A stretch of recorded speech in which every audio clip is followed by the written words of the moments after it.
Bueno, tenemos el honor de tener en la biblioteca regional a Luis Landero, uno de los mayores escritores actualmente en lengua castellana, y a mí me ha cabido el mayor honor aún de actuar de presentador. Entonces, bueno, haremos una breve presentación, aunque todos lo conocéis. Luis Landero nació en Alburquerque, en Badajoz, en 1948, y cuando tenía 12 años se trasladó con su familia a Madrid, al barrio de la Prosperidad. Ha vivido varias vidas en una. Ha sido dependiente de comercio, mecánico de taller, auxiliar administrativo en una empresa fabricante de leche, guitarrista de flamenco y con el tiempo profesor y escritor. Además de haber tenido aficiones como la pesca y la botánica, según nos cuenta él en sus libros. Y sin embargo, se considera a sí mismo, dice él también, como un hombre sin oficio. ¿Te definirías como un diletante, como esa expresión de un hombre sin oficio la mantienes? Vamos a ver. Bueno, diletante me gusta para... Bueno, lo primero, buenas tardes, ¿no? Buenas tardes y muchísimas gracias por vuestra presencia, lo agradezco mucho. También a la biblioteca, a Cari, a Juanjo, a todos y es un gusto, ¿no? Y un honor estar aquí con vosotros, si me permitís tutearos. Y bueno, pues encantado. Y encantado también de charlar con Manuel, gran escritor, muy buen amigo, y que somos además los dos cofrades de no sé qué del meteorito, de la orden, de la orden del meteorito de Molina de Segura, ¿no? Que ya sabéis Yo que soy miembro y tú eres asteroide honorario. yo soy asteroide honorario. Bueno, entonces, bueno, pues encantado de estar aquí. No, lo de diletante me gusta según y cómo. Escribir no soy diletante. Como lector tampoco soy diletante. No me gusta la palabra diletante porque tiene un algo de frivolidad que no me... Sin embargo, sí soy un poco... Si se puede utilizar diletante en el buen sentido de la palabra, no lo sé. Si se pudiera, soy un diletante de la filosofía, un diletante de la historia, un diletante de la botánica, eh, un curioso en general, un curioso de muchas cosas, ¿no? Hay muchísimas cosas que me interesan, eh, pero, pero, pero es verdad que yo no considero que tenga un oficio, ¿no? Porque para mí los oficios eran tenían un fundamento técnico, tenían un magisterio, tenían algo. Y yo cuando me pongo a escribir, yo si fuera cirujano, en vez de escritor no le aconsejaría a nadie que se pusiera en mis manos, ¿no? Entonces, entonces yo no quisiera que me operase, si un día me tienen que operar, no me gustaría que me operase un cirujano que fuera un diletante. Pero vamos. Bueno, su primera novela, Juego de la Edad Tardía, la publicó con más de 40 años, después de haber invertido 8 en su escritura, según me contaste una vez. Eh, pero esa novela lo situó inmediatamente entre los escritores más destacados del país. Es de los pocos autores que aunan calidad literaria con ser un superventas, que creo que no es muy frecuente, y se le ve tanto en las góndolas de los hipermercados como en las universidades como objeto de estudio. Y cada nuevo libro suyo rápidamente entra en la lista de los libros más vendidos. E incluso algunos han reclamado para él el premio Nobel. ¿Tienes algo que Toma decir ya, al respecto? bueno, bueno, sí, sí, Lo he visto escrito. sí, es una pasta además. En su literatura o en tu literatura, en el conjunto de tu obra, se dibujan casi desde el principio dos líneas. Por un lado, la pura ficción, como es el caso de esa obra maestra inicial, Juegos de la Edad Tardía, o Lluvia Fina, una historia ridícula, en que, por cierto, suele recrearte un poco en las partes más oscuras o mezquinas del ser humano. Y por otro lado, las obras que podríamos llamar de no ficción, autoficción o autobiográficas, pero que tú prefieres llamar autorreferenciales. ¿No te gusta el término autoficción? Es que me gusta más el otro, pero tampoco, es que tampoco puestos a ponerle nombres, tampoco esto es tan nuevo. Esto ya apareció en el siglo XVIII, que es cuando aparece el individualismo como concepto, aparece la personalidad, aparece... Y entonces entonces empiezan a escribir libros autorreferenciales. El caso más claro es el de Rousseau, efectivamente, pero hay muchos más, incluso la literatura epistolar, todo esto, que es cuando aparece, y no digamos luego, cuando poco después llega el romanticismo, ¿no? Entonces aparecen mucho estos libros. No sé por qué le dan tanta importancia ahora el que aparezcan libros autorreferenciales o autoficción. Es un problema de nombre un poco tonto, ¿no? Sí. No creo que tenga mayor Se le ha cambiado el importancia. nombre a algo que ya existía, ¿no? De cierta Claro, por forma. supuesto que sí existía de siempre, sí. Em, bueno, la idea de este ciclo y de esta charla en concreto en realidad es que Luis Landero hable de sus autores de referencia y un poco le voy a ir guiando un poco, pero ya serás un poco tú el que lleves el hilo, pero él habla bastante de los autores que le han influenciado y las obras en algunos de estos libros autorreferenciales, como es El guitarrista, El balcón de invierno, El huerto de Emerson. Y por cierto, porque en El huerto de Emerson escribes: a veces me han propuesto dar una charla sobre alguno de mis más queridos autores y he tenido siempre que responder que no sabría hacerlo, que apenas tengo nada que decir sobre ellos. ¿Ves? Y ahora tú Sin embargo, quieres... la charla... Lo digo porque al final se hace toda una charla que va de eso. Y de eso vamos a hablar, de tus autores favoritos. En El balcón de invierno dices que la tuya era una familia de campesinos o de labradores en la que no había ni un solo libro. ¿Cómo diste entonces el paso a convertirte en lector? Pues precisamente por eso, precisamente porque, bueno, no, es que los libros no son solamente libros escritos, son libros orales, ¿no? Vivimos en una sociedad, cuando hablo de sociedad no hablo de España, hablo de Europa, hablo de Occidente, no sé, algo así, ¿no? Que tenemos una civilización que tiene cuanto menos 3.000 años. Por poner Grecia como referente, tenemos 3.000 años de antigüedad, ¿no? Y toda esa tradición, lo mejor de nuestros antepasados, lo mejor que han escrito, lo mejor que han contado, lo mejor que han pensado, los mejores frutos de cada generación nos ha sido transmitido durante esos 3.000 años, ¿no?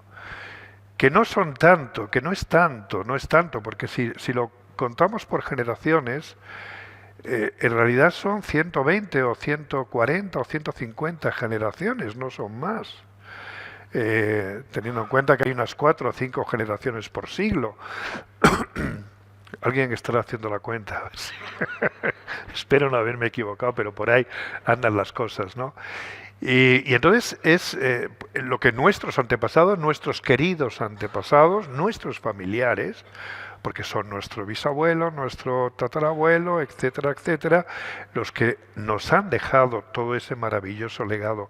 Y eso se ha ido dejando de dos maneras, a través del lenguaje escrito y a través del lenguaje oral. La transmisión oral ha sido fundamental, porque hubo un tiempo en que la mayoría de la sociedad no sabía leer ni escribir, no solamente la sociedad campesina, sino otras muchas, ¿no? Entonces yo, que he pertenecido a una familia campesina, donde se han transmitido oralmente los saberes de nuestros mayores, y dentro de esos saberes está todo, o sea, un caudal de experiencias, un caudal de relatos, un caudal de filosofía, en fin, un caudal de sabiduría en general, ¿no? De conocimiento. Y entonces yo he tenido la suerte de recibir este legado a través del lenguaje oral, en primer lugar, a través de historias que contaban, de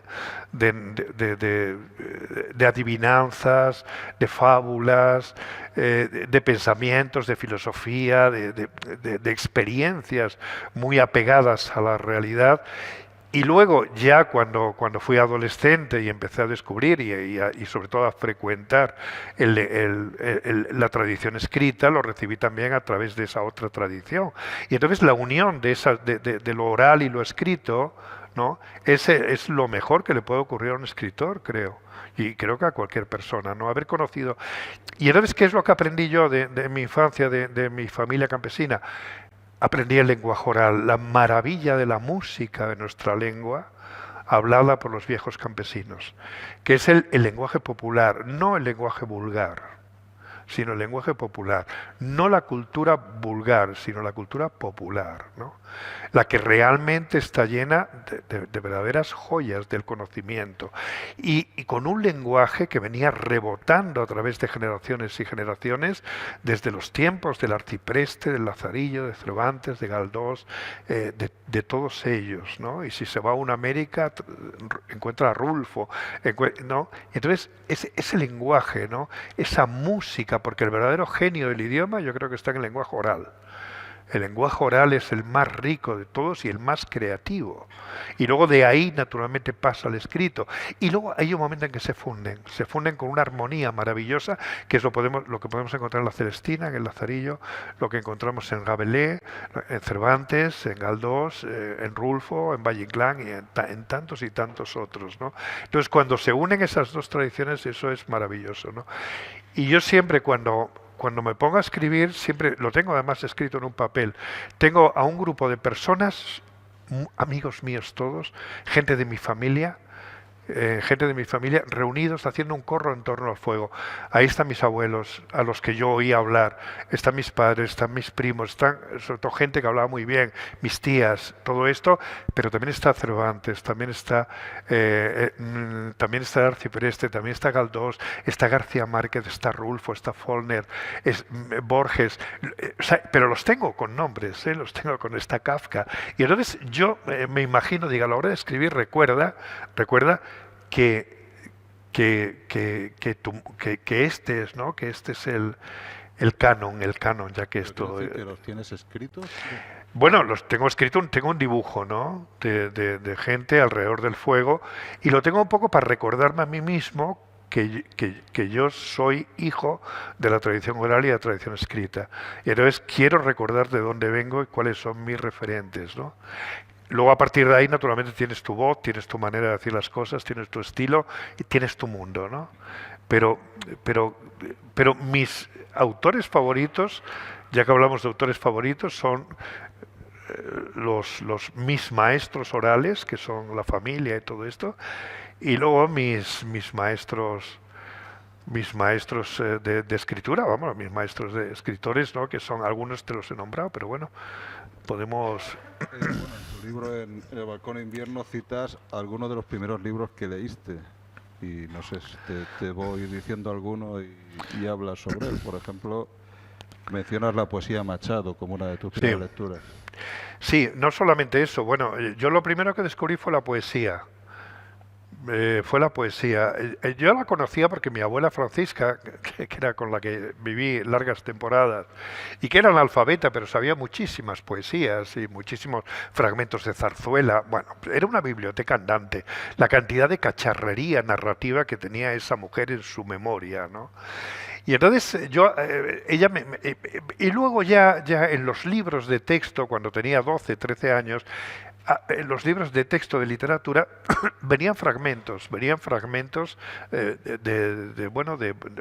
poemas, fragmentos algunos que me los sé de memoria. Yo os podría recitar ahora grandes parrafadas del Don Juan Tenorio de Zorrilla, por ejemplo, que es que me los aprendía de memoria. Los monólogos de Segismundo y a mí me maravillaba, claro, lo que a un adolescente le pueda maravillar de la poesía, que es que las palabras de todos los días de pronto resplandezcan, ¿no? Entonces cuando Machado dice, yo voy soñando caminos de la tarde, ¿no? Que caminos tarde, son palabras muy sencillas, pero resplandecen cuando el poeta las usa, ¿no? Sabe hacer poderosas las palabras humildes, ¿no? Y lo mismo pasa, la poesía precisamente es concederle resplandor a las palabras y devolvernos, ¿no? A los orígenes del lenguaje y a la magia de nombrar las cosas, ¿no? Y entonces para mí la poesía fue mi primer descubrimiento, lo cual es normal. Siempre la poesía es para un adolescente es más cercana, es más impactante, ¿no? Es más breve, es más sentimental, está la música, está relacionada con la música, con la danza, con el ritmo, con el movimiento, con todo esto, ¿no? Y entonces yo descubrí la poesía y para mí fue un descubrimiento extraordinario porque de algún modo me apartó de la vida. De pronto descubrí un mundo paralelo, un mundo en el que yo me podía refugiar. Porque hasta entonces el mundo era, digamos, el barrio. El barrio, a esa edad, eran las chicas del barrio. Chicas guapísimas, algunas, ¿no? Que no te miraban al pasar, ni nada de esto. Y de pronto descubro la poesía, digo, anda, pero si tengo yo aquí este otro mundo, ¿no? Lleno de belleza, ¿no? Y entonces recuerdo que mi primer libro, el primer libro que yo tuve, fueron las 1000 mejores poesías de la lengua castellana, que era un libro que seguro que muchos conocéis, que estaba en Bergua, creo que se llama, ¿no? Sí, pues yo lo tengo en casa y lo tengo destrozado además. Y era un libro, tenía 700, 800 páginas y venían, pues eso, las 1000 mejores poesías de la lengua castellana. Y a mí me parecía, lo he contado ya varias veces, yo cuando lo leí digo, yo no necesito más libros en la vida ya, yo con este me vale ya para vivir. Porque igual que para el amado, la amada es única y le sirve ya para siempre. No tiene por qué cambiar de amada. Yo tampoco tengo que cambiar de libro ya. A mí me parecía que tenía un tesoro en ese libro. Era extraordinario, ¿no? Tener ahí todo esto, lo leías, en fin, bueno. Y entonces ese libro para mí fue extraordinario. Y luego fui descubriendo a otros, por ejemplo Antonio Machado, como tú dices, pero bueno, es muy fácil. Hacerse un canon de poesía es muy fácil. Para un españolito de aquellos años o de estos años es muy sencillo. Tenemos a Bécquer, tenemos a Rosalía de Castro, tenemos a Rubén Darío, tenemos a Machado, tenemos a Juan Ramón, tenemos la generación del 27, tenemos Lorca, Cernuda, tenemos a Miguel Hernández, León Felipe, César Vallejo. Casi con eso tienes el canon hecho, ¿no? Ahí tienes a tus maestros y son maestros absolutos. Luego puedes añadirle Walt Whitman, por ejemplo, puedes añadir otros, Neruda, por supuesto, y entonces ya tienes ahí tu canon, ya puedes funcionar. Pero ¿y en la prosa? ¿Cuáles son tus maestros en la prosa? Eso ya es más complicado, ¿no? Y eso me costó mucho más hacerme un canon dentro de la prosa. ¿Cuáles eran mis maestros? Porque yo empecé de poeta y creía que iba a ser poeta para siempre. De hecho, hubo una chica que era una medio novia que yo tuve, que trabajaba en una imprenta, que me hizo unas tarjetas donde ponía Luis Landero, poeta, guitarrista. Que era, bueno, yo estaba orgullosísimo, ¿no? Tan joven y ya poeta y guitarrista, nada menos, ¿no? Y claro, yo pensé que iba a ser poeta ya para siempre. Lo que no sabía es que era mal poeta, eso no lo sabía, ¿no? Escribía muchos poemas, pero de ahí a ser buen poeta para nada. No era ese realmente mi mundo, pero mientras existió, sí fue mi mundo, ¿no? Y escribí muchísimos, cientos de poemas escribí, hasta que luego fui derivando hacia la prosa porque era para lo que yo servía, o por lo menos para lo que servía algo más, ¿no? ¿Los ha relegado todos al olvido, esos poemas? ¿No Bueno, de esos poemas no ha quedado nada. Además los destruí todos sin ningún tipo de remordimientos ni de nada parecido. Y solamente recuerdo uno que decía: mi casa es la última de todas en el pueblo. Su puerta está abierta, siempre abierta a la mañana, y después no hay nada, sino un camino de polvo a la montaña.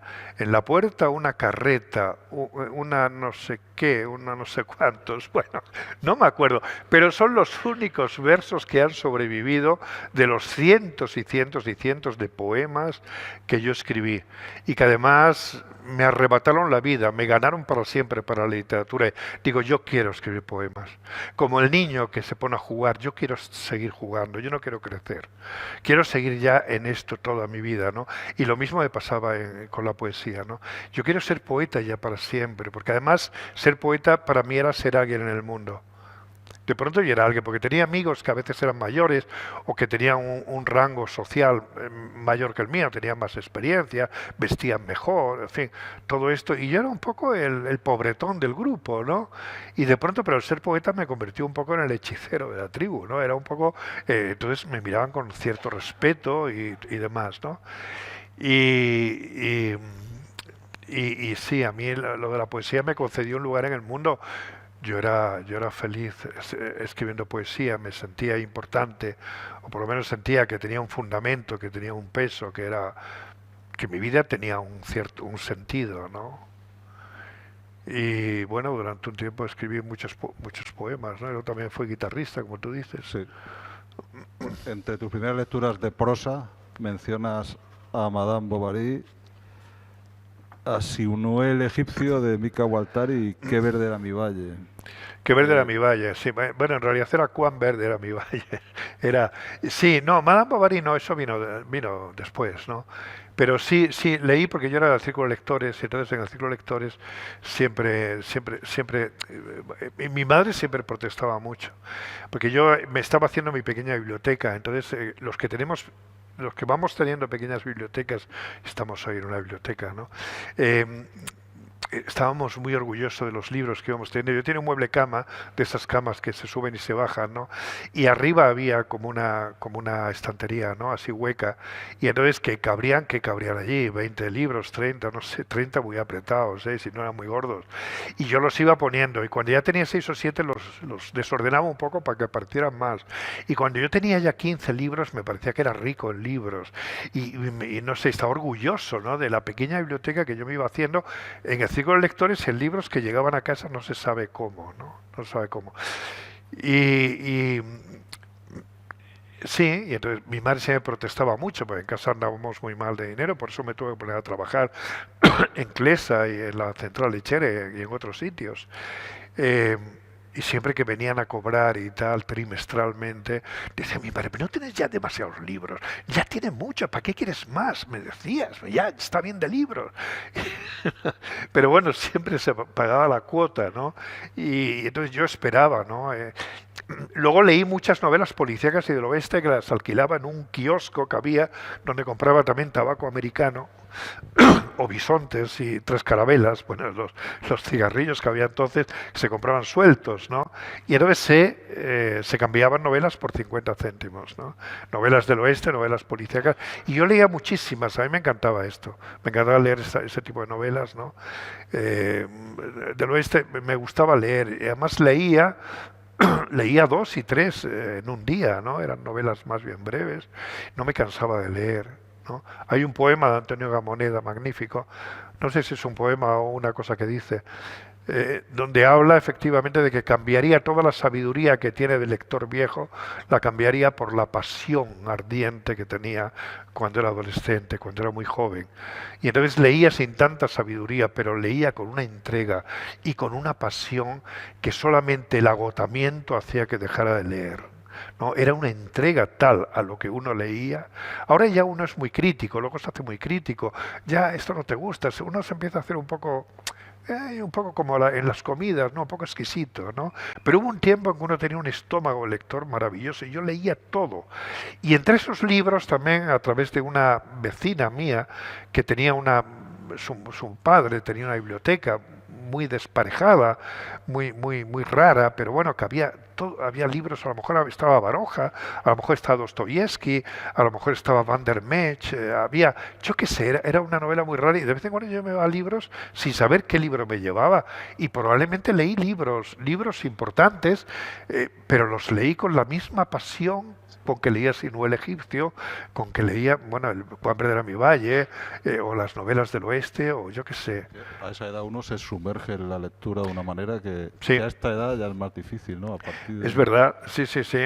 Decía también Adorno, el filósofo alemán, ¿no? Decía que tanto menos se sabe, que tanto menos se disfruta de las obras de arte, cuanto más se sabe de ellas. Es una afirmación un poco arriesgada, pero que tiene una parte de verdad. Cuando uno sabe demasiado ya no disfruta tanto como cuando se entrega a ella, es como en el amor, ¿no? Que se entrega uno incondicionalmente, ¿no? Como cuando uno se enamora en la adolescencia, que se enamora locamente, ¿no? Y entonces es una entrega absoluta, ¿no? Incondicional, ¿no? Puramente ideal, ¿no? De una inocencia extraordinaria. Y eso es lo que, claro, lo que yo echo de menos, porque yo entonces no carecía de espíritu crítico, ni maldita la falta que me hacía, ¿no? Yo sencillamente devoraba, ¿no? Devoraba libros. Siempre me recuerda lo que dice Cervantes, ¿no? no sé si es en el prólogo del Quijote, no sé, en algún lado lo dice, que es que él leía incluso los papeles que encontraba por la calle, que a veces, lo cual no sería normal, pero bueno, de vez en cuando encontraba esto y entonces los leía, los devoraba, ¿no? Porque era el amor, y también lo dice Erasmo de Rotterdam. Erasmo también habla de que una vez encontró un papel en la calle, un papel impreso, y entonces lo leyó, ¿no? Con una especie de unción, como si fuera algo sagrado, ¿no? Esa visión un poco sagrada, ¿no? De la letra impresa, de las palabras. Eso es un poco lo que viví yo en la adolescencia y lo que hemos vivido muchos, ¿no? Has mencionado a Theodor Adorno, del que dices que has leído todo. Si nos puedes hablar un poco de Adorno, que yo creo que es un autor bastante olvidado y desconocido. ¿Cuál es la pasión que tuviste hacia Adorno? Porque No lo sé, bueno, yo soy muy aficionado a filosofía, siempre he sido, porque a mí me gustaría, si a mí me dijeran, ¿qué es lo que quieres tú ser? A ver, alguien que te concede un deseo, yo diría ser sabio. Ser sabio en el sentido de conocer los arcanos, el secreto de la existencia humana. Conocer, ser, sí, lo que se ha llamado siempre un sabio, en el sentido más inocente del término, ¿no? El sabio que lo sabe todo, ¿no? El viejo sabio con sus barbas venerables y todo esto, ¿no? Y entonces soy muy aficionado a la filosofía y a veces cuando me canso de la narración, regreso a la filosofía y cuando me canso de la filosofía vuelvo a la narración. Me gusta entender, me gusta pensar, es que no sé explicarlo bien. Yo leo la filosofía como si leyese una novela donde realmente los personajes son las ideas, ¿no? Y los conflictos entre las ideas, de manera que ahí están todos los ingredientes de un relato. Y soy muy aficionado a la filosofía. Y todo esto venía por Adorno. Sí, he leído a Adorno como he leído a tantos otros. Y a Spinoza. Schopenhauer es mi autor de referencia. Me gusta mucho el libro porque me consuela. Me consuela, sobre todo lo que busco es consuelo en la filosofía. Consuelo ante esta vida absurda que vivimos, que no tiene sentido. Yo no soy creyente y la vida para mí es un completo absurdo. Lo cual no quiere decir, que la vida no tenga valor. Tiene un valor extraordinario, ¿no? El valor de la vida es sagrado, ¿no? Pero es una cosa absurda donde estamos condenados a, ya sabemos a qué, ya sabemos cuál es nuestro futuro, la muerte y el olvido, ¿no? Y entonces a mí la filosofía me consuela en la medida en que busco alguna explicación a esta existencia, aun cuanto no haya explicación. Schopenhauer no da una explicación, al contrario, es pesimista en su visión de la vida humana y del mundo, pero a mí me consuela el saber por lo menos que la vida es absurda y el aceptarlo, lo cual me parece ya un logro. Saber, la vida es absurda, la vida no tiene sentido, pero a pesar de esto yo la vivo y la vivo, bueno, sí, eso es lo que yo busco en la filosofía.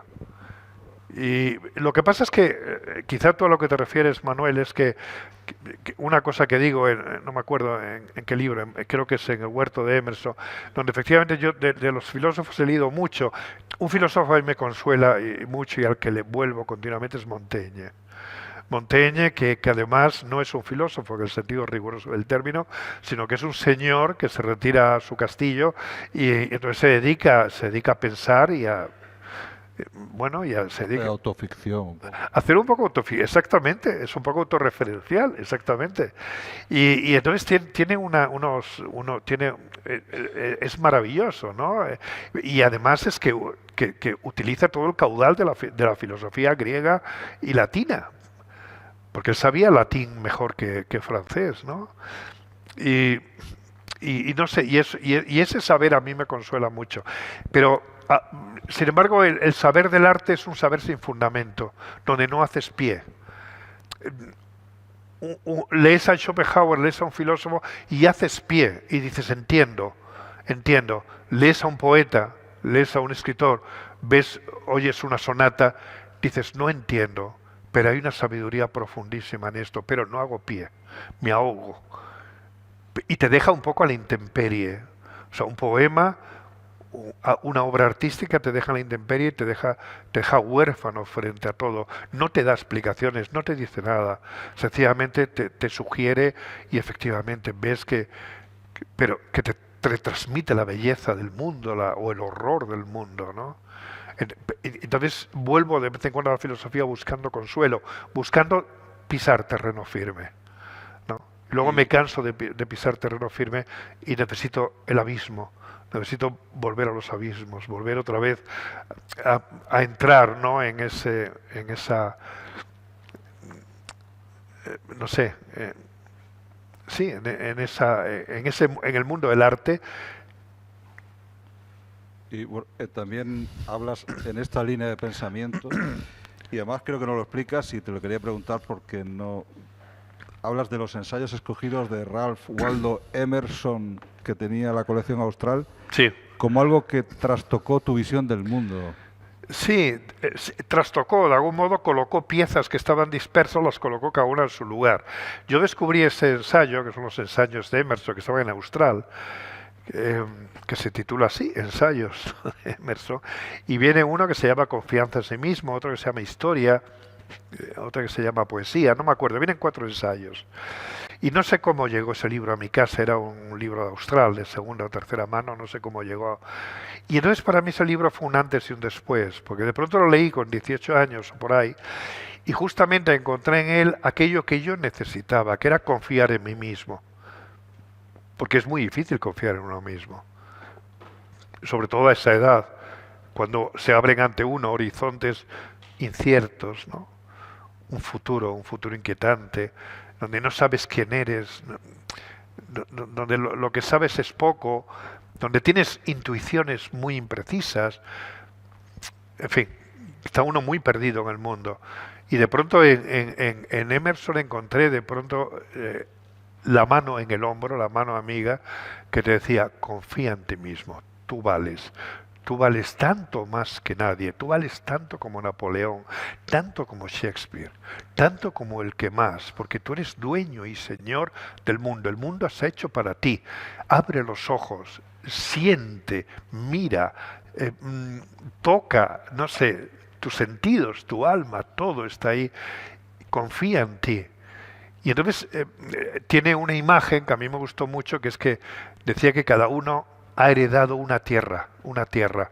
Esa tierra, en los ensayos de Emerson, se supone que es tierra de cereal o algo de esto, ¿no? Dice, esa es la tierra que te ha tocado en suerte y ahí tienes que cultivar tus frutos. Aquello que tú eres, cultívalo ahí. Esos son tus frutos, esa es tu tierra. Quizá haya campos mejores alrededor, pero no son tuyos. No los envidies, aprende de ellos en todo caso.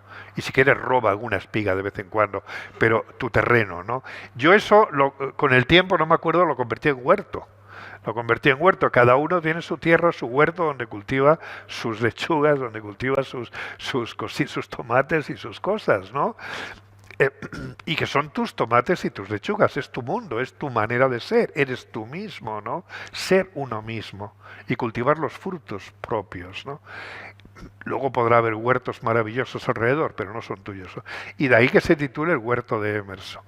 Y eso es lo que efectivamente Emerson, que es un romántico exaltado, me transmitió a mí y que para mí fue algo maravilloso, que me ayudó a confiar en mí mismo, a ser arrogante, a ser orgulloso, a estar orgulloso de mí mismo, de lo que escribía, de todo esto, ¿no? No es extraño que Walt Whitman, que era más joven naturalmente que Emerson y que Emerson fue uno de sus maestros, escribiera esto de canto a mí mismo, ¿no? Eh, de manera que para mí ese fue un libro extraordinario porque psicológicamente fue como pueden ser los libros de autoayuda.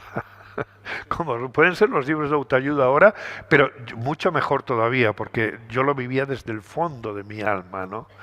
Y, y era como el náufrago que de pronto le tiran un salvavidas, ¿no? Eso fue Emerson para mí. Y una curiosidad que me ha surgido a raíz de lo que has dicho sobre el absurdo de nuestra existencia, si has leído a Cioran y qué te parece, o no frecuentas a Cioran. Sí, sí, sí, he leído mucho a Cioran, ¿cómo no?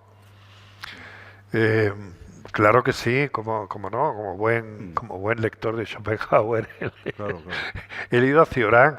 Sí, claro, es además de una brillantez apabullante, ¿no? Mm, Cioran y Beckett eran amigos, sí. eran muy amigos y se iban de vez en cuando en París al Museo de Ciencias Naturales, se llama el Museo del Hombre, creo. Yo he estado allí, no sé, seguro que muchos de vosotros también. Y entonces veían una película donde solamente aparecían animales submarinos, pero de las profundidades, abisales, ¿no? Se llaman, cosas así. Y entonces veían la película, luego salían, se tomaban un café sin hablar y luego se despedían y decían, ha sido una velada estupenda, ¿no? Y no hablaban entre ellos, ¿no?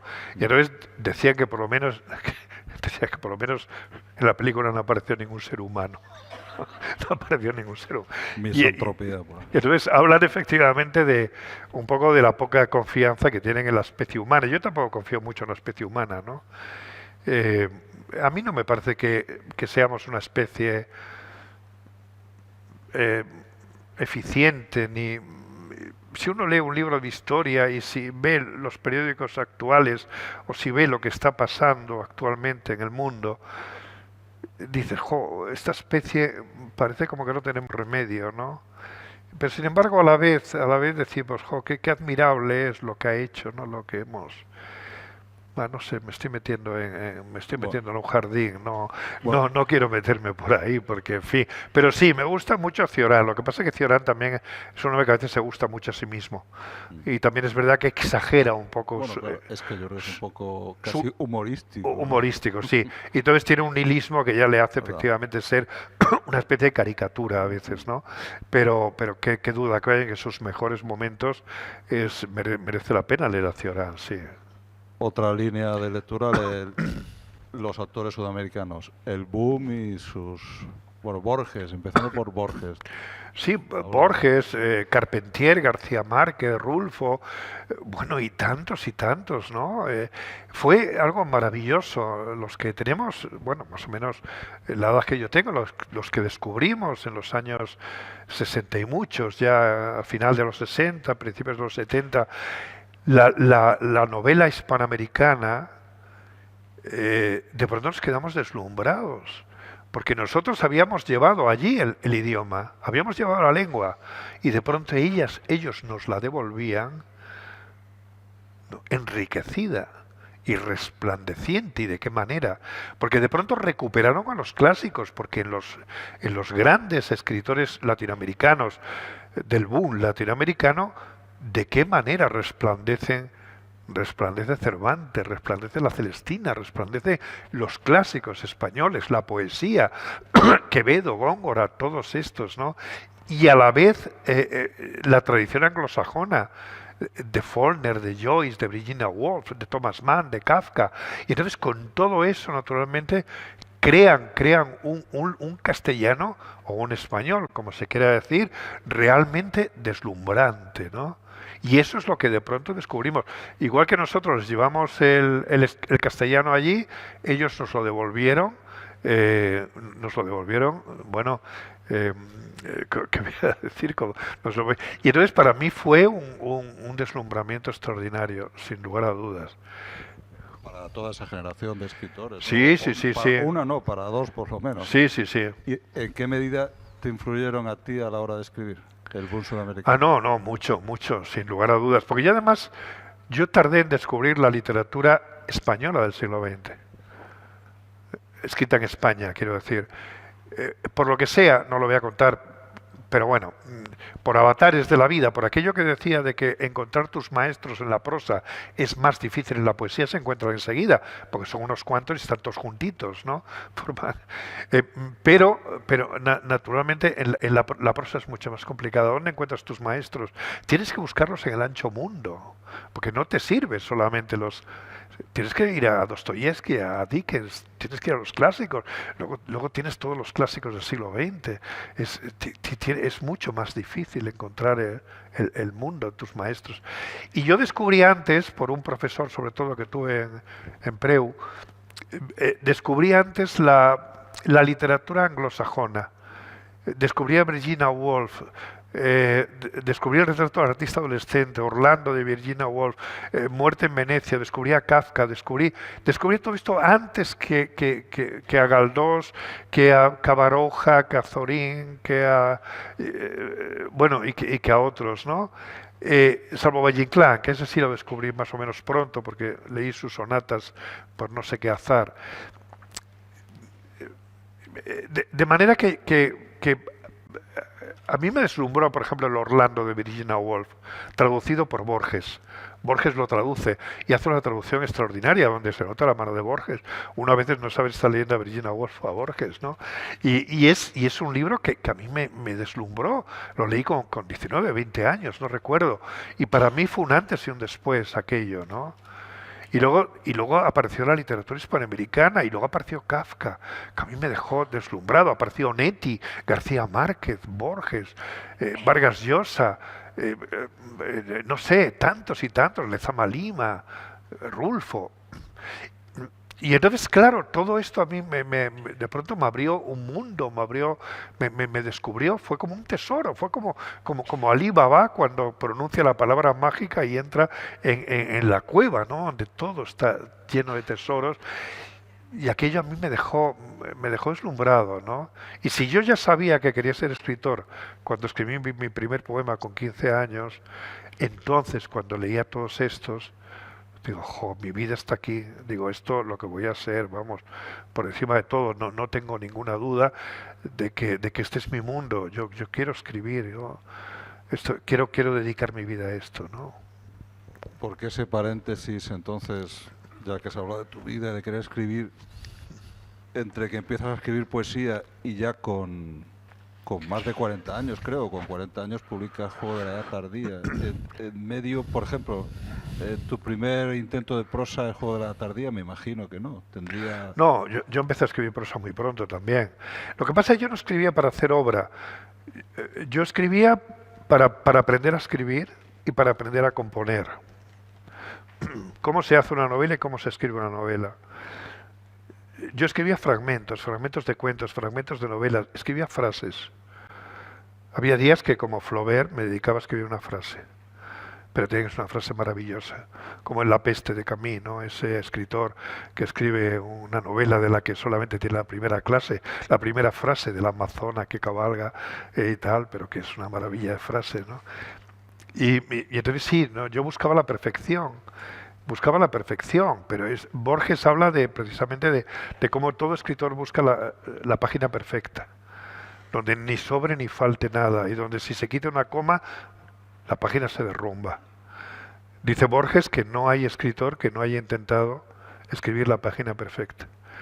Pero también dice después que luego descubre con estupor que la página perfecta es cualquiera del Quijote que está escrita de un modo desenfadado y a la pata la llana a veces, y donde Cervantes se permite el lujo de repetir 3 verbos en la misma línea, ¿no? Y luego además los copistas, luego los impresores, luego todo esto, y entonces se da cuenta de que la página perfecta puede ser cualquiera del Quijote, ¿no?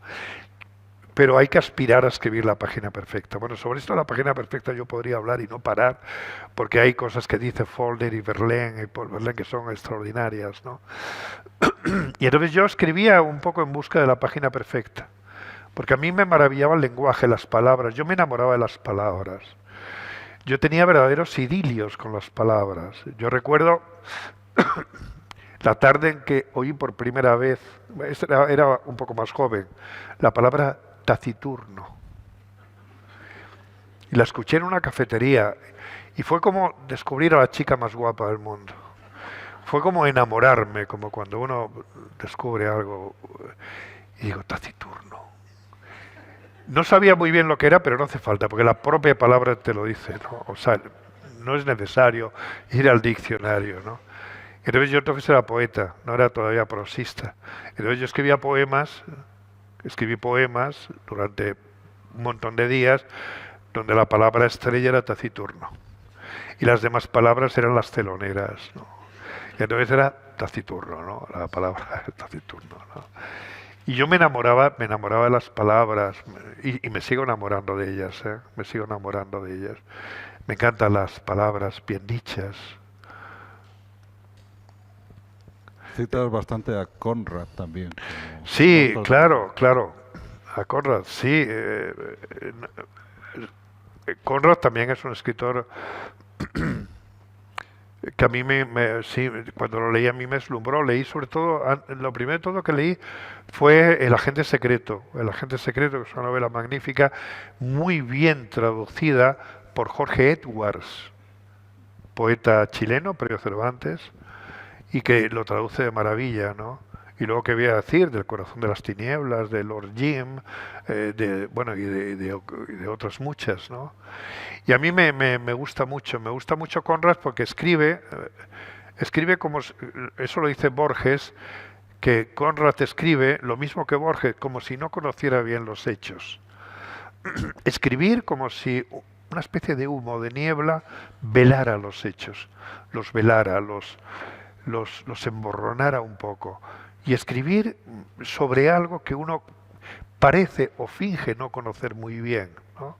Y entonces eso tiene un encanto muy especial, ¿no? Es como un punto de vista distinto. Y Conrad además me gusta mucho porque escribe novelas de aventuras, él al fin y al cabo era marino, era un hombre aventurero, y escribe novelas de aventuras, pero a la vez escribe con un fondo filosófico muy fuerte, con mucha solemnidad, porque él es muy solemne escribiendo, incluso un poco anacrónico. Y entonces esa mezcla de la aventura con un lenguaje trascendente, con un lenguaje profundo, con un lenguaje que a veces te deja como colgado en el aire por lo sutil que es, ¿no? Eso a mí me maravilló también de Conrad, ¿no? En fin, bueno, es que son tantos y tantos y yo soy muy solitario. Y cuando me dice la gente, ¿por qué estás solitario? Digo, no, digo, si yo en casa estoy muy bien acompañado, tengo a mis amigos desde Homero, pasando por Montaigne, Aristóteles, tengo a este, al otro, Shakespeare, que me encanta, estoy rodeado de amigos fabulosos, maravillosos, de los cuales puedo disponer en cada momento. Y es verdad, y mi aventura de lector yo creo que es más interesante casi que... Pero contestando lo que tú me habías dicho antes, Manuel, que acabo de acordarme, de por qué esa especie de paréntesis hasta que publiqué mi primera novela, es verdad. Pero es porque yo tenía que trabajar, claro, porque en casa había que trabajar.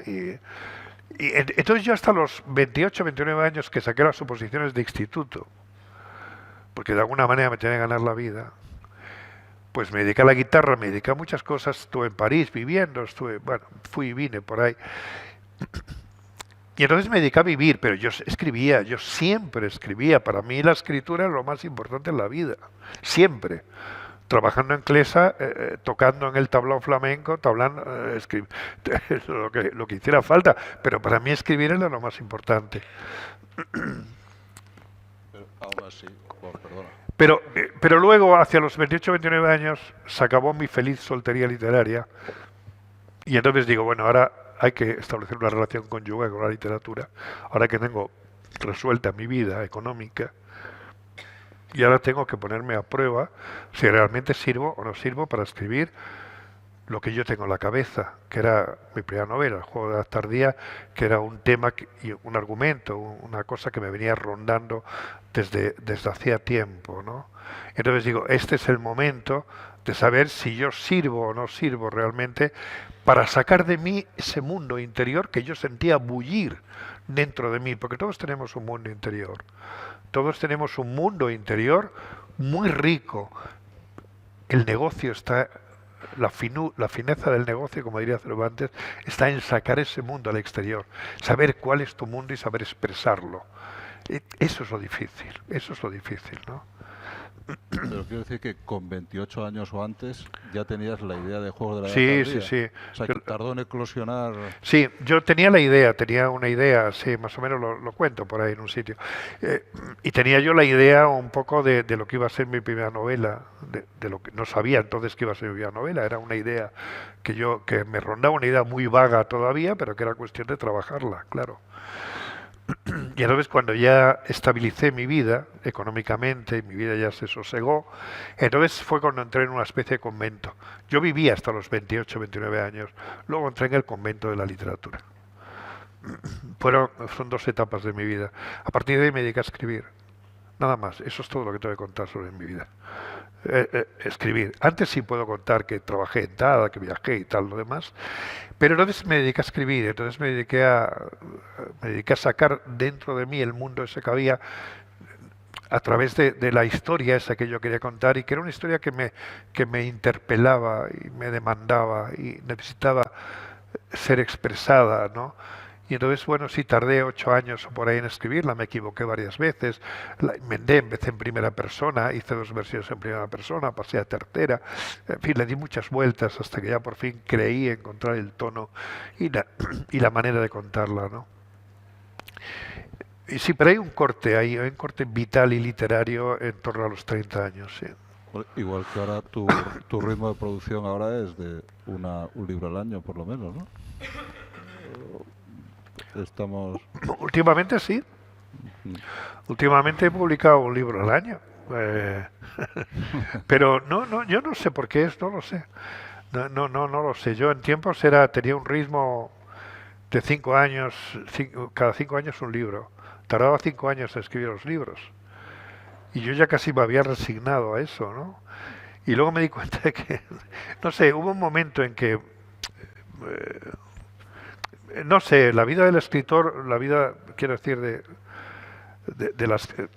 el decurso de un escritor, ¿no? Bueno, tú lo habrás, también tendrás experiencias parecidas, ¿no? Uno va depurando a veces, uno va encontrando, no sé, a veces uno tarda mucho, a veces tarda poco, no lo sé. Ahora estoy empezando una novela, no sé lo que tardaré. Es que ni me lo planteo tampoco, pero bueno, ya veremos, ¿no? No, lo digo porque que es casi difícil seguirte el ritmo de lectura, porque no has terminado uno y ya ha salido otro. Sí, sí, últimamente además he tenido no sé si la suerte o qué, pero yo he escrito muchísimos diarios. Si vierais en mi casa la cantidad de cuadernos que tengo docenas y docenas de cuadernos, de esos de alambre, ¿no?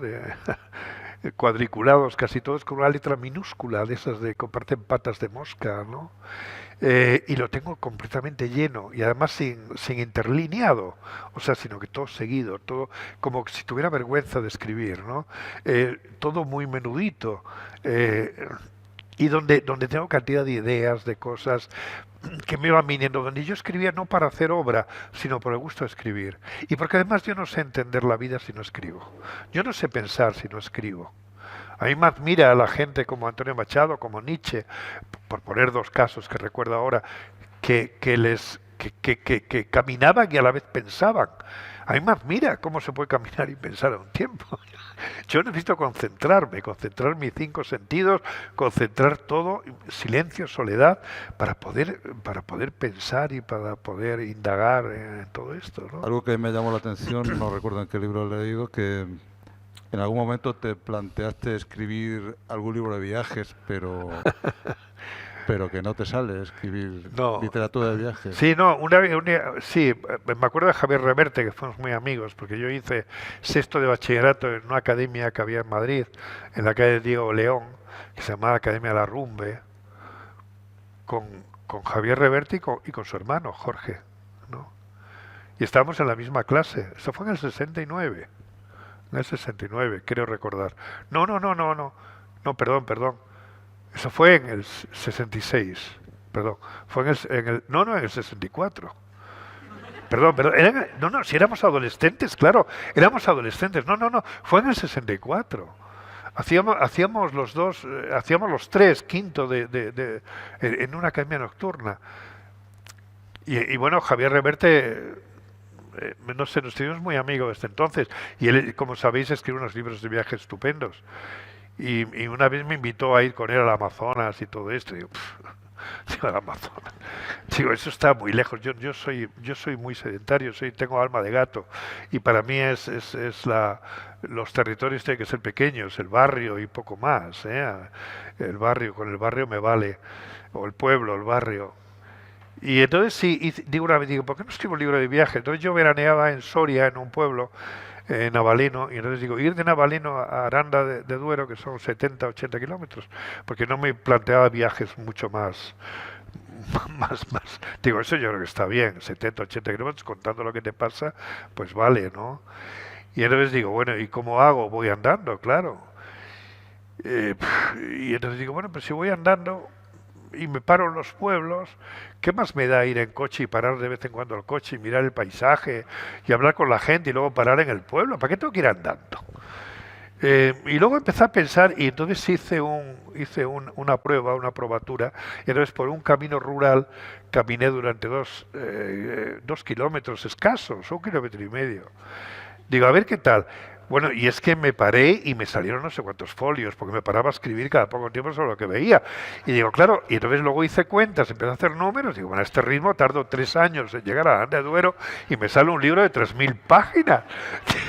Digo, entonces, ¿qué necesidad tengo yo de ir a Aranda de Duero cuando si todo esto lo puedo escribir sin moverme de aquí?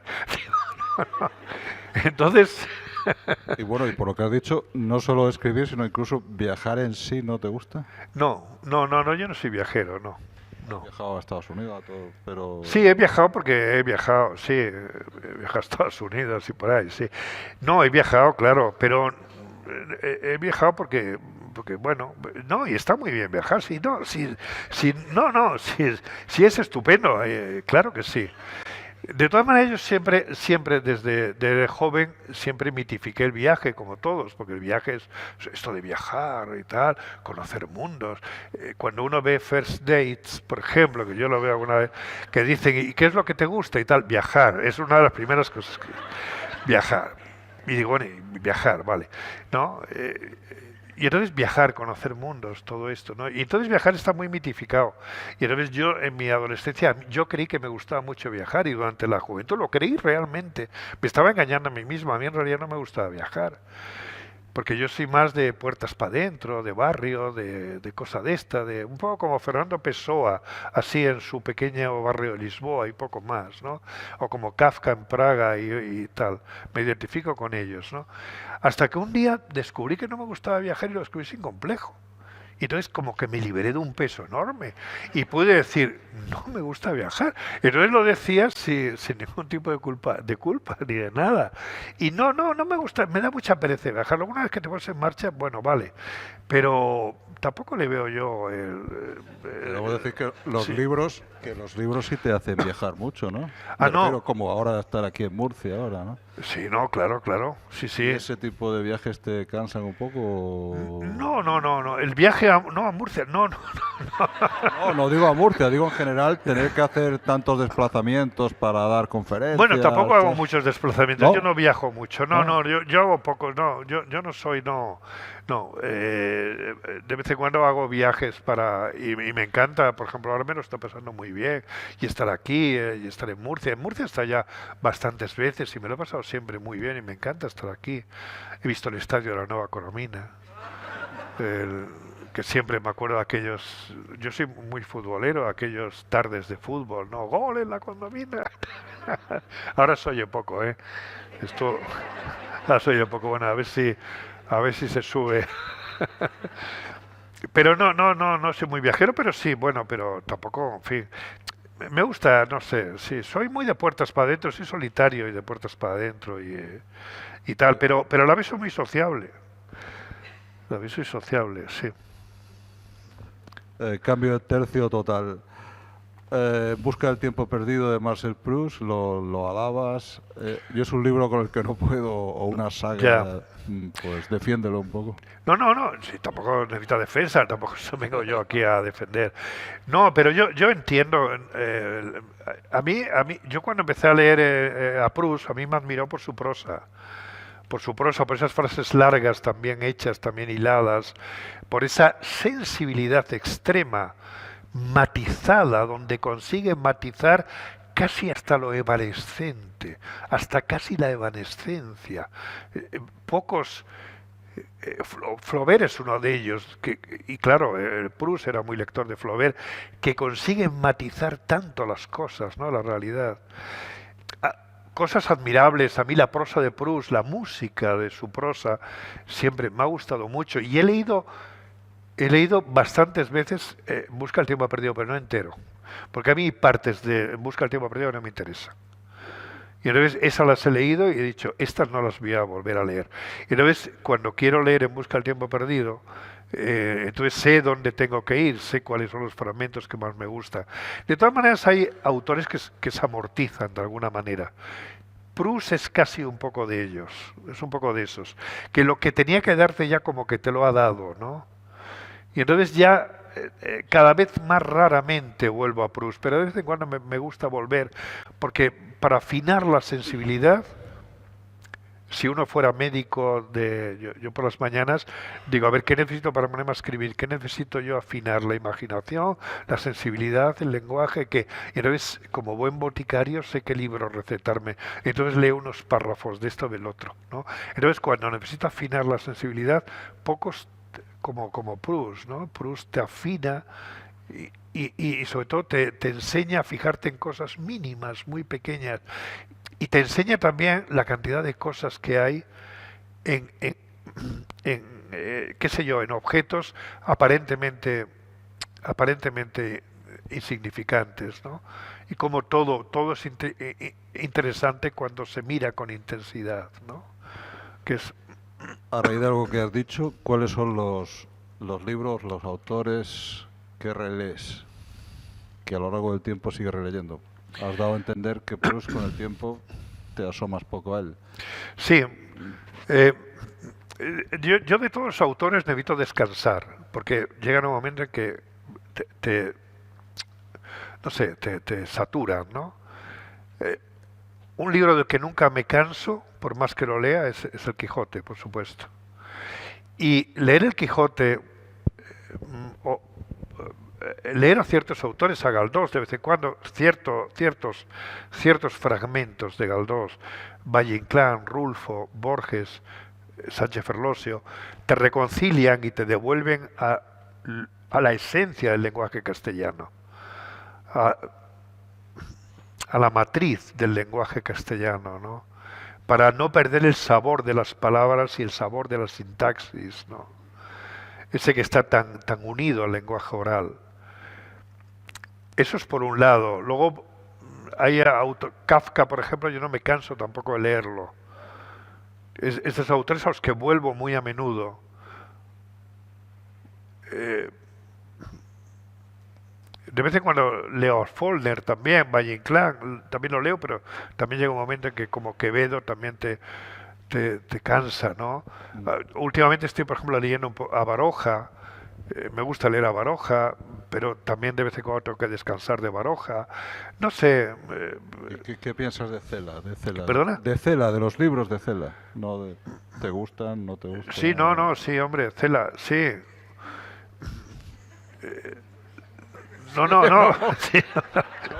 Puede, hombre, a mí algunos me gusta como Viaje a la Alcarria y algunos A mí y otros no me sus gustan. libros de viaje son estupendos. Claro, Bueno, claro. tú que has escrito Frontera Interior, que es un libro de viajes maravilloso, ¿no?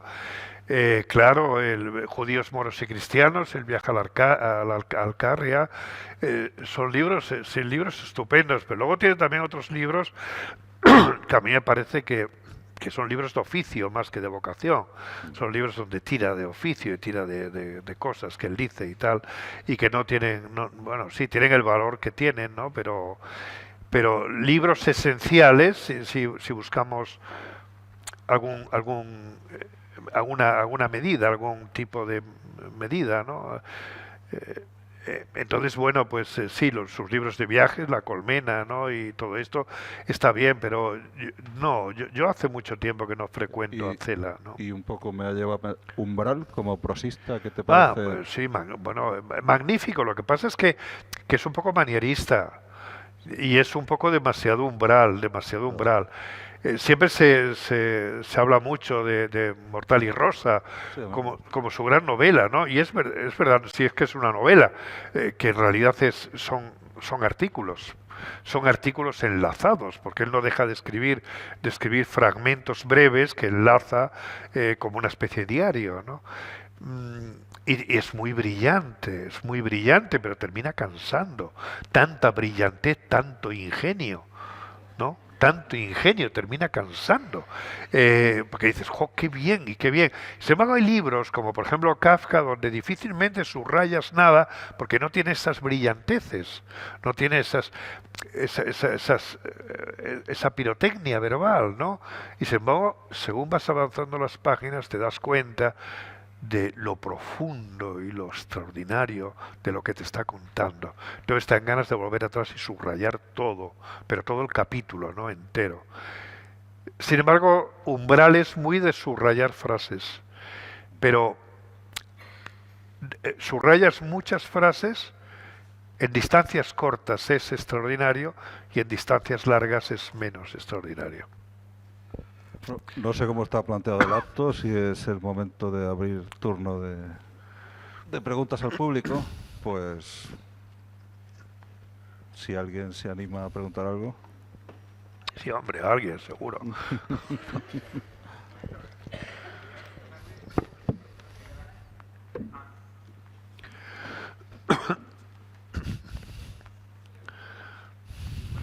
Buenas tardes.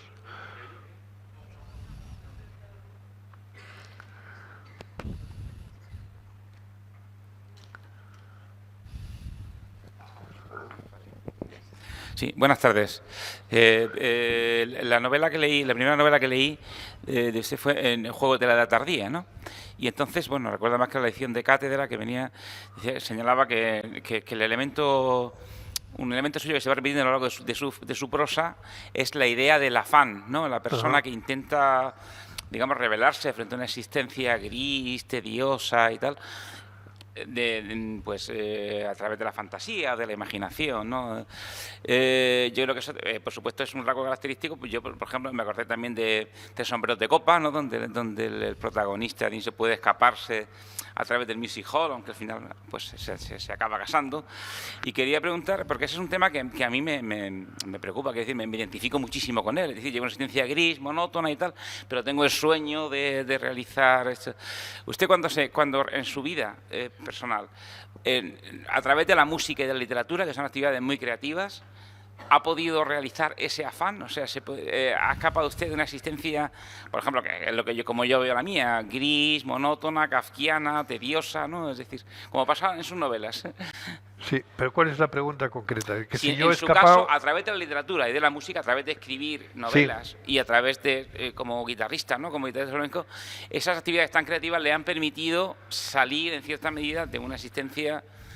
Pues, en cierta medida. En cierta medida, ¿no? Sí. En cierta medida. A mí eso me viene de mi padre, desde luego, porque mi padre tenía un enorme afán, pero como él no podía cumplirlo, quería que lo cumpliera yo. Sí. Porque él era campesino, él no había ido apenas a la escuela, pero tenía mucho talento, hablaba muy bien, era muy elocuente y quería que yo cumpliera los sueños que él no pudo cumplir. Su proyecto de vida fui yo. Sí, sí. Su afán lo tuve que cumplir yo. Sí. Por lo menos mi padre murió cuando yo tenía 16 años y nos llevábamos fatal porque yo era un golfillo de la prospe y había dejado, yo ni estudiaba ni leches ni nada, y mi padre estaba decepcionado, ¿no? Y nos llevábamos muy mal. Sí. Y entonces la culpa que yo heredé de mi padre ni la he saldado ni la saldaré nunca, claro, porque esas cosas no... Pero ese afán yo lo conocí de mi padre me lo inculcó a mí y a mí me salió solo a la hora de escribir, es mi tema, es mi gran tema y vuelvo una otra vez porque es mi demonio, es mi demonio, ¿no? Sí, sí. Que si yo he cumplido eso, que si yo, no, estoy enfermo de afán, como casi todos. Sí. Como casi todos, porque todos queremos trascender nuestra existencia, porque el hombre es alguien que difícilmente acepta la grisura de su vida. Y de algún modo quiere trascenderla a través de la religión, a través del arte, a través de las drogas, del alcohol, de muchas cosas, ¿no? Intenta escapar, ¿no? de esto. A mí me ayuda muchísimo a darle un sentido a mi vida al escribir todas las mañanas. Yo no concibiría mi vida sin la escritura. La escritura es lo que me salva, de una vida absurda que yo no sabría cómo gestionar. No sabría qué hacer con mi vida si no escribiera. Pero claro, es que nunca he hecho otra cosa que escribir. Lo que pasa es que, bueno, es un sueño, no deja de ser un espejismo. Sí, Porque es no frustrante, dejas- ¿no? Es frustrante. ¿Eh? Que el afán es frustrante también, claro. Es frustrante, claro, Claro, porque claro, siempre que consigues algo, hay un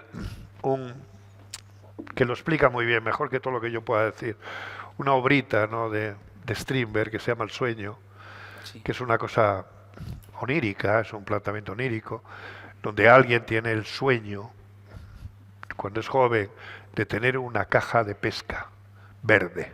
Tiene que ser verde. Una caja de pesca como esa que tienen los pescadores, que son estupendas, de 2, 3 pisos, donde están los cebos, los plomos, los anzuelos, bueno, todo esto, está todo estupendo. Y todo su sueño es tener una caja verde de pesca. Pero él no lo puede conseguir, porque el planteamiento teatral es así. Solamente los dioses le pueden conceder esto. Y se pasa toda su vida con ese afán de desear tener una caja verde de pesca. Y por fin ya cuando es viejo, los dioses se apiadan de él y le conceden la caja verde de pesca. Y entonces él coge la caja verde de pesca que le han concedido los dioses después de tantos años de desearla, se acerca al proscenio, donde están los espectadores, mira la caja verde y dice, no era este verde. Así de tonto es el afán y así de extraordinario. O sea que quiero decir que incluso cuando se consigue lo mejor, no era ese verde. No, lo digo porque la literatura le ha permitido ser famoso y también lo último ya como guitarrista de flamenco también le ha reportado esa, le ha permitido escapar eso de... No, eso lo hice para ganarme la vida y sobre todo para escapar del mundo laboral, porque yo cuando me hice guitarrista flamenco trabajaba en Clesa, Sí, en la central lechera, me levantaba a las 6 de la mañana, sí, trabajaba allí todo el día, luego iba a una academia nocturna a trabajar, llegaba a las 12 a casa y al día siguiente otra vez. Y en un primo mío vino en esas, un primo mío llena de fantasía y de cosas, y vino a ser torero a Madrid, pero bueno, sí, no, arte tenía, pero valor no tanto. Y como tocaba la guitarra, que luego se novió con mi hermana y llegó a ser mi cuñado, o sea, primo, hermano y cuñado. Y entonces ¿cómo se dice? Como tocaba un poco la guitarra, decidió cambiarse a guitarrista y me dijo, ¿y tú vas a ser oficinista? Me dijo, con toda la razón del mundo. Él era campesino, era campesino como todos en mi familia. Dijo, pero primo, si eso es lo último que se puede hacer en la vida. Oficinista en una mesa, echando barriga toda la vida, sentado en una mesa con papeles. Si vas a desperdiciar la vida en eso, cuando se puede tocar la guitarra y viajar por el mundo.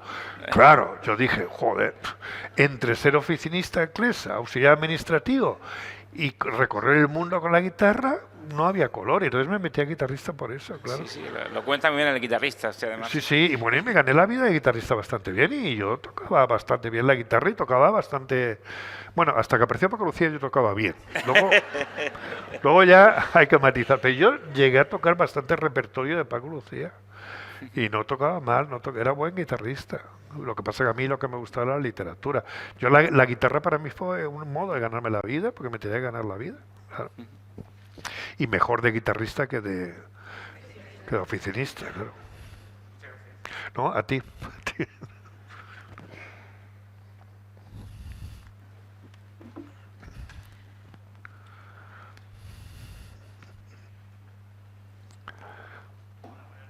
Muy buenas.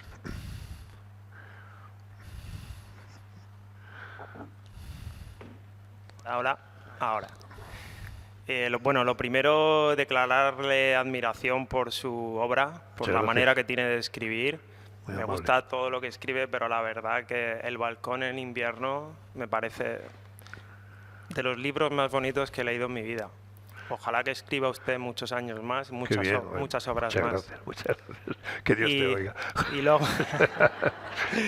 y luego la pregunta va relacionada con lo que más admiro yo de su forma de escribir, que es, me parece que transmite sentimientos muy profundos e ideas a veces abstractas y muy difíciles de expresar de una manera muy sencilla, muy fácil.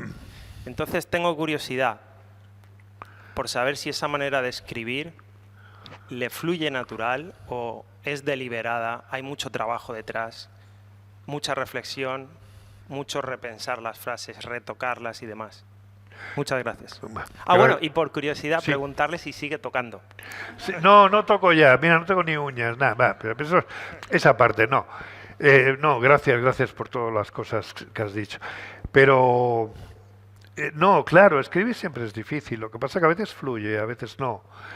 De todas maneras, un escritor, lo que dices de decir cosas abstractas o cosas, lo que decía antes de Proust, decir cosas sutiles, cosas casi evanescentes de un modo exacto, de un modo preciso, es uno de los grandes logros estéticos. Y creo que la precisión es un gran logro estético, ¿no? Conseguir escribir con precisión, transmitir al lector no solamente lo que quieres decir, sino casi el sabor, el sonido, la realidad de lo que quieres escribir, ¿no? Y sobre todo hacer claro, o sea, escribir con claridad y con precisión lo que es sutil y escribir con sutilidad lo que es evidente. Las cosas que son evidentes no se deben decir con evidencias, se deben decir con una cierta sutilidad, porque si no queda en evidencia la evidencia, ¿no? Entonces, sin embargo, las cosas sutiles hay que decirlas con claridad, ¿no? Y entonces eso a veces es difícil, pero depende, porque a veces es como todo, ¿no? El ponerte todas las mañanas a escribir. Para escribir hay que ser tozudo como una mula y te tienen que gustar mucho y tienes que tener mucho afán por hacer las cosas, ¿no? Y por conseguir decir las cosas lo mejor que se puedan decir, ¿no? Y siempre es difícil. Escribir con sencillez a veces es muy difícil. Pero no sé, hay de todo, hay de todo. A veces lo tienes que currar mucho y a veces milagrosamente las frases fluyen y parece que escribes al dictado. Es extraño, pero a veces de pronto te salen con una facilidad pasmosa y sospechosa. Porque a mí cuando las cosas me salen muy fáciles, digo no. Digo, esto no puede ser, esto de que se haga fácil, no. Las cosas te tienes que currar, es como la maldición bíblica, si no, ganarte el pan con el sudor de tu frente. Y a veces cuando las musas te regalan algo, como que no se lo llega uno a creer. Y sin embargo es así, A veces uno corrige 7, 8, 9 veces algo que le ha salido muy fácil y al final la mejor versión era la primera, la fácil. Pero esto, quien lo probó lo sabe. Joder.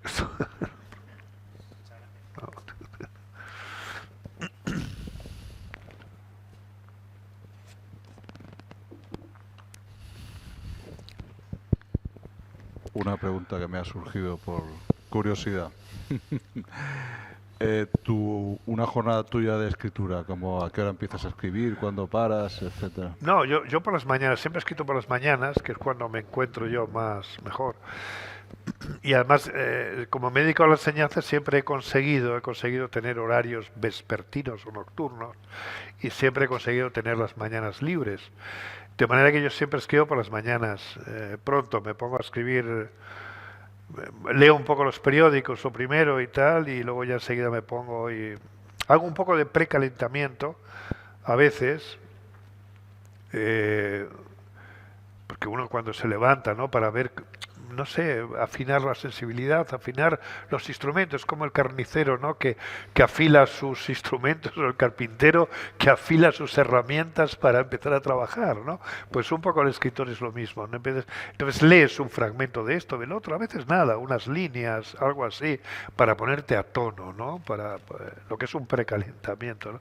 Y luego ya poquito a poco te pones. Y hay días en que no sale nada, pero a pesar de eso sigues ahí, ¿no? Y luego si sigues ahí, termina recibiendo algún tipo de recompensa. Pero por curiosidad, ¿llega la hora de comer y ya das de mano? Sí, antes de comer. La tarde libre sí. ya entera, ¿no? No, en la tarde, pero no obstante, en la tarde siempre me dedico a leer o a ver alguna película o algo así. Y entonces siempre tengo una hoja de papel, una hoja de papel, ¿de qué va a ser? Una hoja, un lápiz y tal. Y entonces le di vueltas a algunas cosas que no han quedado claras por la mañana. Y a veces lo que me costaba encontrar por la mañana lo encuentro con facilidad por la tarde. Y a veces tomo notas muy rápidas que me sirven para trabajar al día siguiente. O sea que no dejo de trabajar exactamente por las tardes, sino que de algún modo está presente lo que he escrito, de un modo más informal, más irresponsable, pero que está ahí. Y entonces a veces resuelves cosas que...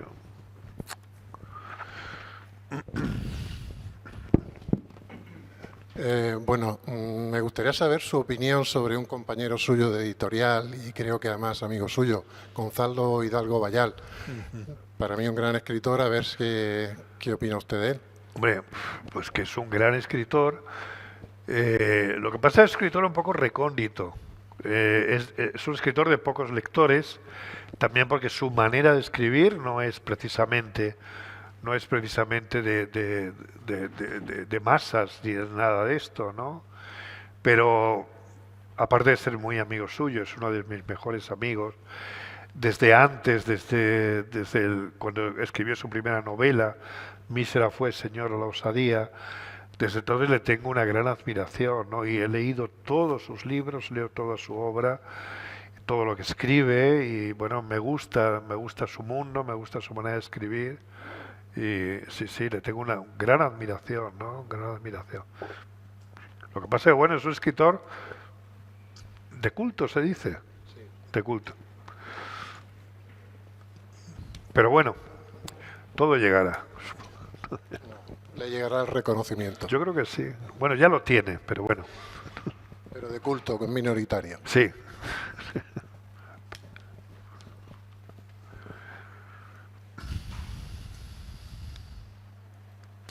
¿Cómo va Francia, Marruecos? ¿Quién? ¿Gana Francia? ¿Quién ha marcado? Ah. Bueno, una cosa no quita la otra. Es que había una cantidad de chicos marroquíes ahí con la bandera. ¿Quién?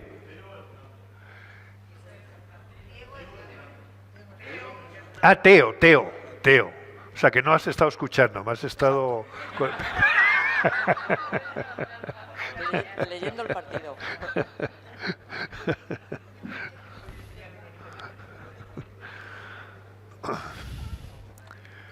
¿Sí? Bueno, si no hay más preguntas, damos... Ah, sí que hay una.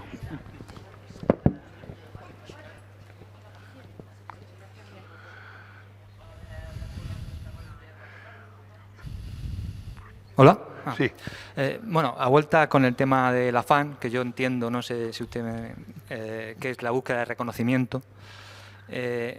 Una vez que usted ha conseguido ese reconocimiento, tanto por el público como por la crítica, ¿va a seguir con ese tema? O parece que en los últimos libros lo ha abandonado un poco ese tema.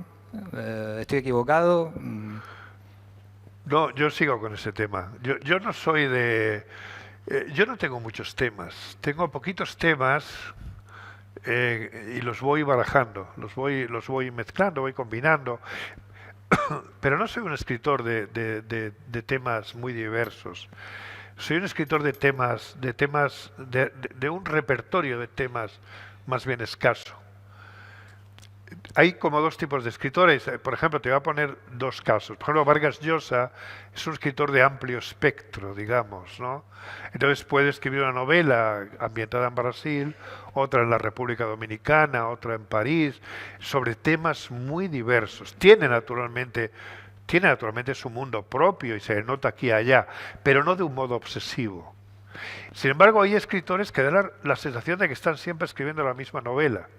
El caso de Faulkner o el caso de Kafka, por ejemplo, que da la sensación de que siempre escriben lo mismo. El caso de Onetti también, ¿no? Que da la sensación de que siempre están escribiendo lo mismo, moliendo el mismo grano, ¿no? Porque tienen un mundo como muy cerrado. No es ni mejor ni peor una cosa que otra, no estoy haciendo ninguna valoración, Dios me libre, ¿no? Pero hay algo de esto, ¿no? Incluso en el siglo XIX ya se ve que los escritores son como muy... que escriben sobre muchos temas, pero ya ahí se ve que efectivamente hay escritores como... En fin, ya me entiendes, ¿no? Y creo que lo mismo. Y yo creo que soy de estos escritores que... Lo que pasa es que el afán es muy amplio también. Y el afán es... ¿Qué novela hay donde no exista el afán? Sí, casi siempre es lo mismo. Alguien que aspira a algo muy grande, hasta los cuentos folclóricos.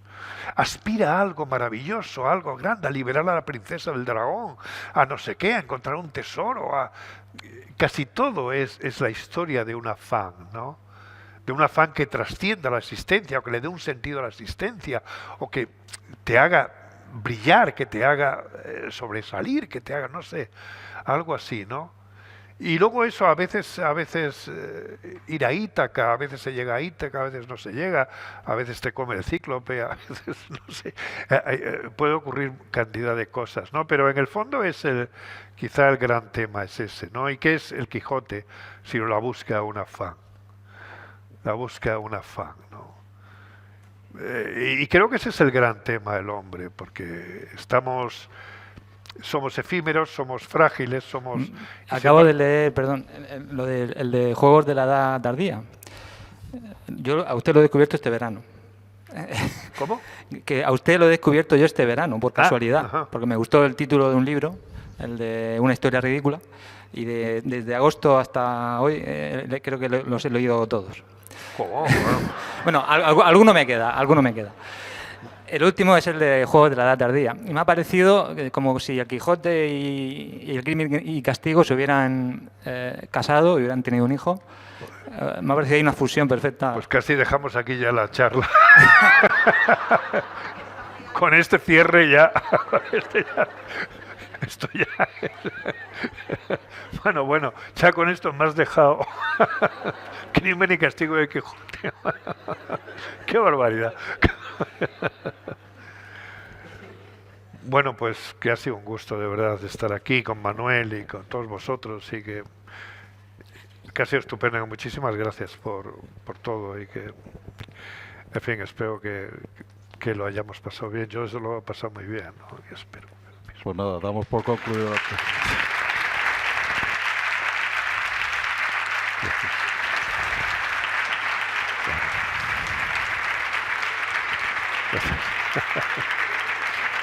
Gracias.